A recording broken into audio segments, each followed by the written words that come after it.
Hello to everyone, and welcome back to Multifamily Mastery. This is the podcast where I take you on a journey into multifamily investing as a complete beginner and hopefully end up somewhere someday. I'm your host, Jonathan Zook, and once again, welcome. So today I am absolutely honored to have Brian Truman on my podcast. Brian, why don't you go ahead and introduce yourself? All right.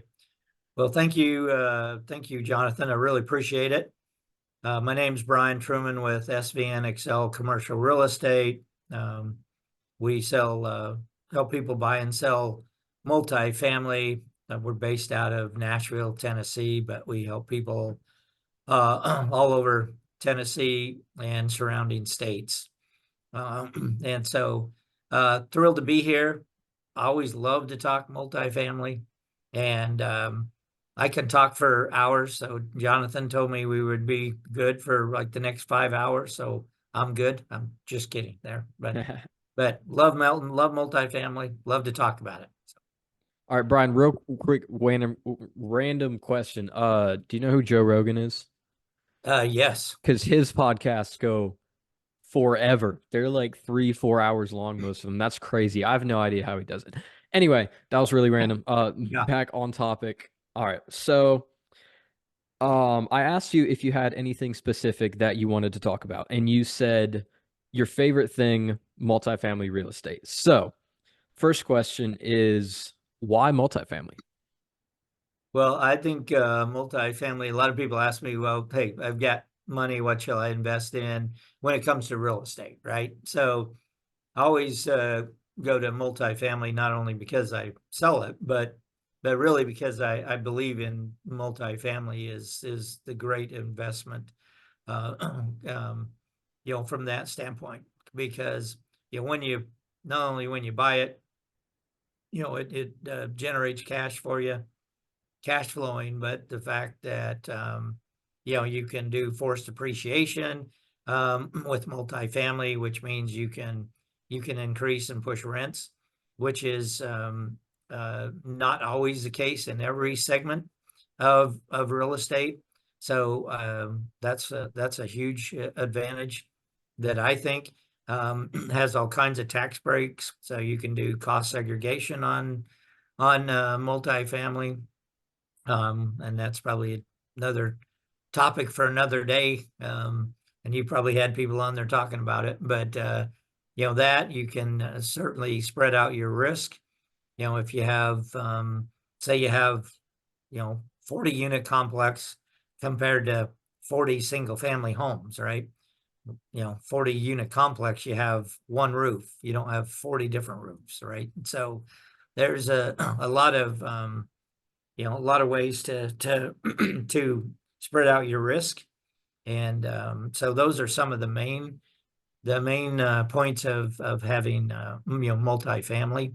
And I think you can grow multifamily and get to where your end goal is faster with multifamily than you can with other segments. Okay. That's good stuff. All right. So transitioning over, so you are a broker, so I'm going to ask you kind of broker relation questions type stuff. So, in general, how and what is the best way that us as real estate investors can communicate with brokers? Well, I think number one, you need to get to know as many brokers in your area or your market as you can. And when I say get to know them, you know, call them, go have coffee with them, meet them. And then one of the other big communication parts is you need to supply them with what I call a real estate resume. That way, for just example, right? Yeah, Jonathan. So say, you and 10 other people, call me within a couple weeks time and say, hey, Brian, hey, my name's Jonathan, and I'm a multifamily investor, and I want B class, I want 50 to 100 units, and I want value add, right? And I get that from 10 people, right? How do I keep you top of mind? So the point in communicating is I always tell people, send me a real estate resume. Gives me a bio about who you are, about your company, who your partners are that will be partnering on the deal. Give me information about what markets you want to be in, what your criteria buy box is. You know, I want this many units.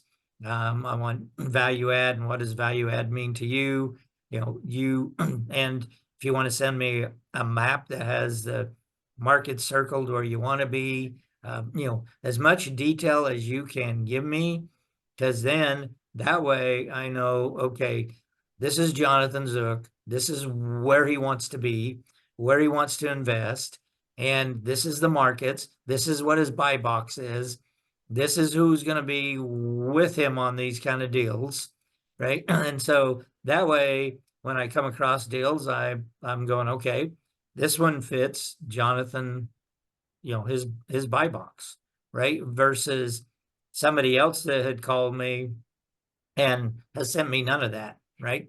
I may not even remember them exactly, other than I have, you know, maybe their name and some information written down, but I don't know anything else about them, right? And the reason why you want to, you know, get to know all your brokers is because, you know, you're looking at, you know, where do I find my deal flow, right? Where do I find off market properties? You know, all those things. And that comes from, you know, your brokers. I mean, we as brokers know that investors are going to meet and get to know as many of us as possible, you know, which you should. And then going along with communication, then I'm wanting you to call me, you know, at least once a month to say, hey, Brian, what do you have new? What's coming? Do you have anything, you know, off market that's coming up? You know, what do you hear? Or just ask questions about, you know, hey, what do you see in the market? Where do you see things going? You think we're going to have an interest rate drop coming up anytime soon? You know, just the questions, so you know, you can build that relationship, because, you know, most brokers actually do work off relationships. They want long-term relationships with their investors, and, you know, it's not all about just a transaction, right? So it's important to get to know your brokers, you know, communicate with them. Like I say, you know, take them out for coffee, you know, tell them all about you, tell them your story. You know, when people call me and want to come and meet with me, you know, and I'll say, hey, let's go have coffee. You know, to me, it's all about, you know, first question I ask him is, you know, tell me about you, you know, tell me about who you are, tell me about your journey into real estate.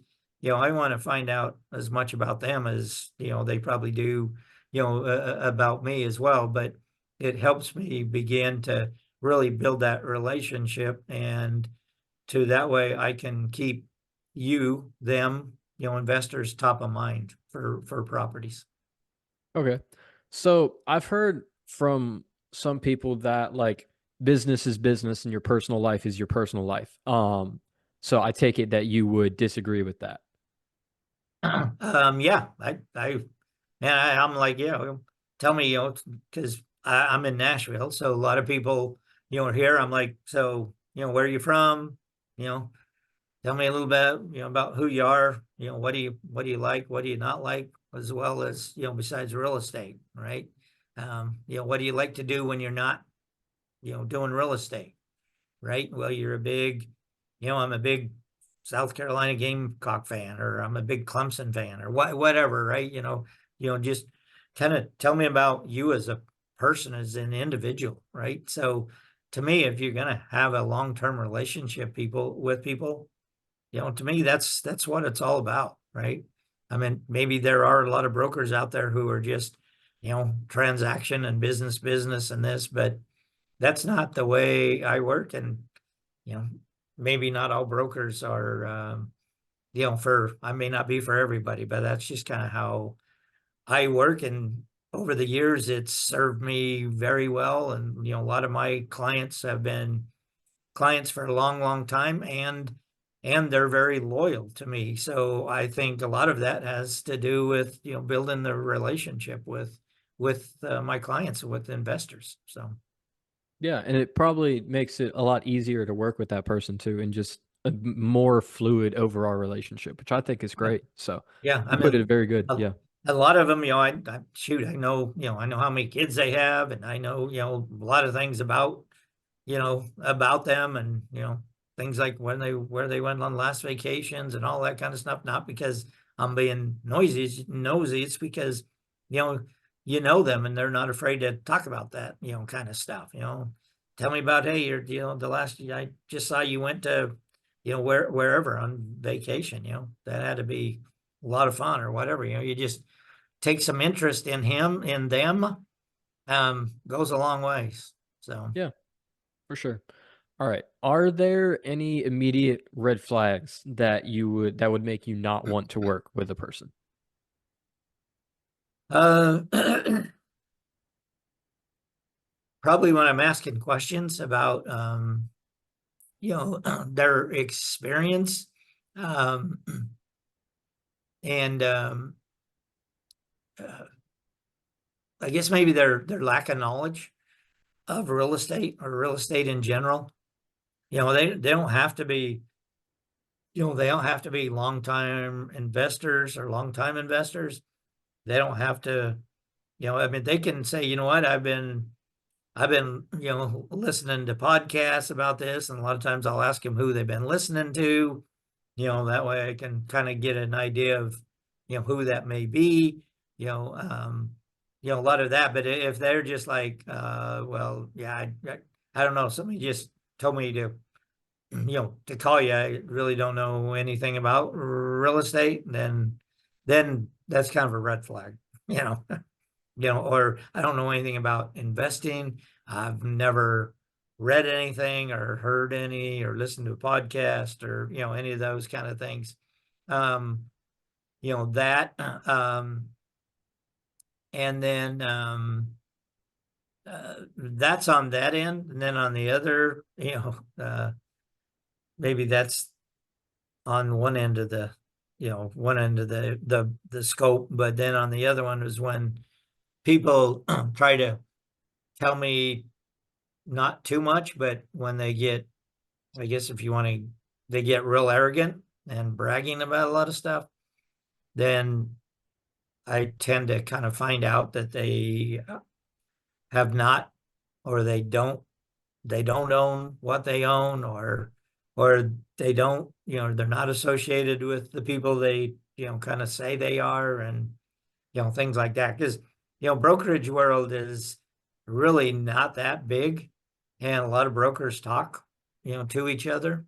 And so, you can find out about a lot of people, and you can look a lot of people up nowadays on social media and LinkedIn and, a lot of things like that, right? I mean, they'll tell you, oh yeah, I've got 1031 money and I've got this, and that. And then, they got, yeah, I'm gonna be paying cash and that. And then the next question is, hey, can you hook me up with some lenders? And then you're like, now hold it. I thought you said you had 1031 and, you're gonna be paying cash, right? So there's just different things in conversation that kind of, that can raise red flags about people. Okay. All right. That ties pretty well in that ties And pretty well into the next question. How fast can you tell that people just don't know what they're talking about? well, so before I got into real estate, I was a senior VP over sales. And so I've been in the whole sales industry for a lot of years. I was in there for 20 some odd, 22, 23 years before I ever got into real estate. And I think one of the things that I can do real well is, within 10 or 15 minutes, I can build a relationship of trust, but I can also read body language, and I can also tell real quick if somebody is fake and unauthentic, right? The two worst type of people, that you would ever want to be, right? Don't be fake, don't be unauthentic, right? And a lot of it comes along with body language. And so I feel that I'm very good at reading body language. And so it usually only takes me, 10, 15 minutes, if that, to really feel like, okay, I can trust this person. Yeah, that's really cool. Sometimes it's the like the little things that you don't think about, like body language, which I probably should think about more. But hey, lessons learned, you know? Yeah. All right. Yep. So for the younger people like myself, does age make a difference as far as you guys wanting to work with us? Does age make Yeah. a difference? For me, it doesn't, you know, and I may be one of the rare ones, but guys like you, all you guys do is make me jealous. That's all. From the standpoint of, I wish I would have got started in investing, at an age like you, right? You know, I we do a learning series here a couple of times a month, and I've had a couple of guys on that are like 25, 24 years old, right? But they're 24 years old and they quit their job and they do nothing but, real estate, right? And they own hundreds of units. So I'm jealous of those of you and them and that got started, but I may be jealous, but or the younger crowd, or my younger friends, right? So I don't call myself old, I'm seasoned is what I call it. But anyway, you know the folks like you at your age, younger, are younger investors. They're the ones that I thoroughly love to work with, right? Because I love to take the first time investor and really put them on kind of it's like almost like putting them on a plan, right? That with I can work with you, and then within 8 to 6 to 10 years, it's somewhere in that time frame, I can put you on a path to where you will have enough income, you're generated enough income on your investments that then you can live what I call a life by design, that you can decide to do whatever you want, right? I mean, I tell the stories of, I have some investors, and I always preface by saying this is what isn't what I would do, but I have some that have I've helped over the years, and now they've rented out their existing house. They bought a dually wheel truck and a trailer, and they've spent like the last 2 years out traveling the country, right? They got their two kids and their two dogs. I wouldn't do that. That would probably drive me nuts. But that's what they've chosen to do, right? So the point I'm making is that they have enough income coming in that, and even while they're out traveling, I'm still helping them buy and sell, right? But they can live the life by design, whatever they're choosing to do, right? So I love that's and everybody asks, what's your why, Brian? And you seem to be extremely passionate about, real estate and multifamily. And I tell people that's my why. That's what gets me up in the morning, every morning, to go to work, is to work with, a lot of first time, buyers. Yeah, I work with, you know, seasoned people and people that own, thousands of doors and all of that too. But what brings me the most joy and happy is to work with the younger crowd, energetic like yourself. Yeah, that's great. That's really cool. It's good to hear. I will say from personal experience, some of the brokers that I've worked with so far, they have been really, really good. And I don't think, from what I can see, I don't think that my age has really played too big of a part in it because I talk and I know what I'm doing for the most part. So Yeah, I mean, when you're talking, you're kind of asking, how quick do you know, or how fast can you tell if somebody doesn't know what they're talking about? Yeah, with you, it's it's immediate that you know what you're talking about and you know what you're doing. So it's great. Yeah, appreciate that. All right. To wrap it up, if you could give any advice to my generation, what would it be? Get started as soon as possible. You know, when's the best time to buy real estate? What's the saying, right? You know, yesterday and start today. Yeah. Um, a year ago, whatever they want to say. But it's get started now. Don't let fear, don't let, well, gee, I'm only, 17. What are you, Jonathan? 17, Mm-hmm. 18, Yep, 17, 17. right?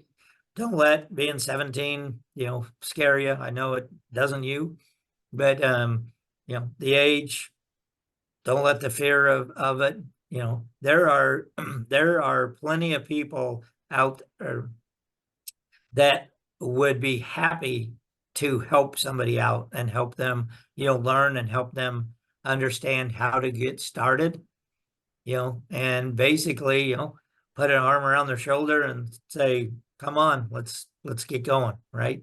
So, my advice to your generation is get started, as soon as you can, right? It's interesting that I'll kind of go back to the gentleman that was 24 that came and spoke. It was interesting because he was a freshman in college. He took a real estate class, as a freshman. Yeah, you have to take a lot of, elective or not elective, but a lot of your core classes, but he had the opportunity to take elective. So he took a real estate class and got bit by the bug immediately.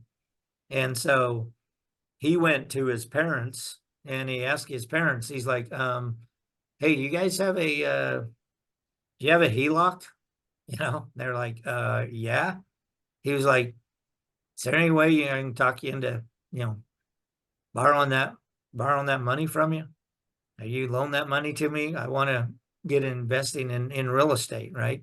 So they asked him a lot of questions. His dad kind of got involved and helped him, on that first one.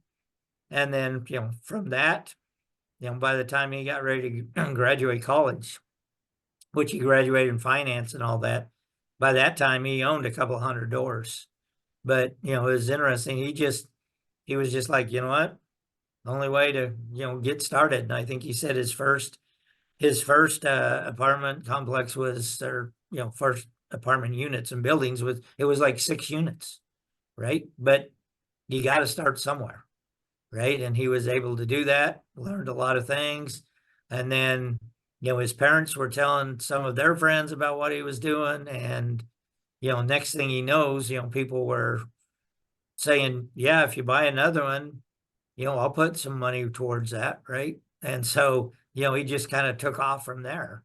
The first several he bought where the majority of all the money came from family, his friends of his parents, that type of a deal, right? They trusted him and his parents enough to, to do that. But the point is there's a lot of different ways to get started. And so, if you have the will, there's a way to get it done. And you know, and multifamily is a team sport, right?